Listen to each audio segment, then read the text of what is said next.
Iran మీదన దాడులు అయితే కొనసాగుతున్నాయి. అటు పక్కన ఇజ్రాయెల్ అమెరికా చేస్తున్న దాడులు ఒకవైపు, అట్లాగే అమెరికాకి సంబంధించిన సౌదీ అరేబియా బేసుల మీద ఇరాన్ చేస్తున్న దాడులు ఒక ఎత్తు అయితే, ఇస్ఫహాన్ ఏదైతే ఇరాన్కి సంబంధించినటువంటి అణు కేంద్రం ప్రధాన నగరాల్లో ఒకటైనటువంటి ప్రదేశంలో ఇదిగో ఈ పెను విస్ఫోటనాలు జరుగుతున్నాయి.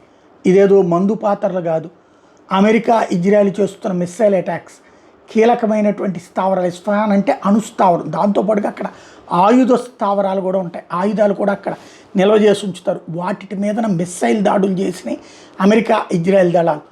ఆ దెబ్బతో దాదాపుగా 8 గంటల పాటు వరుస పేలుళ్ళు వినిపించినాయని స్థానికులు చెప్తున్నారు.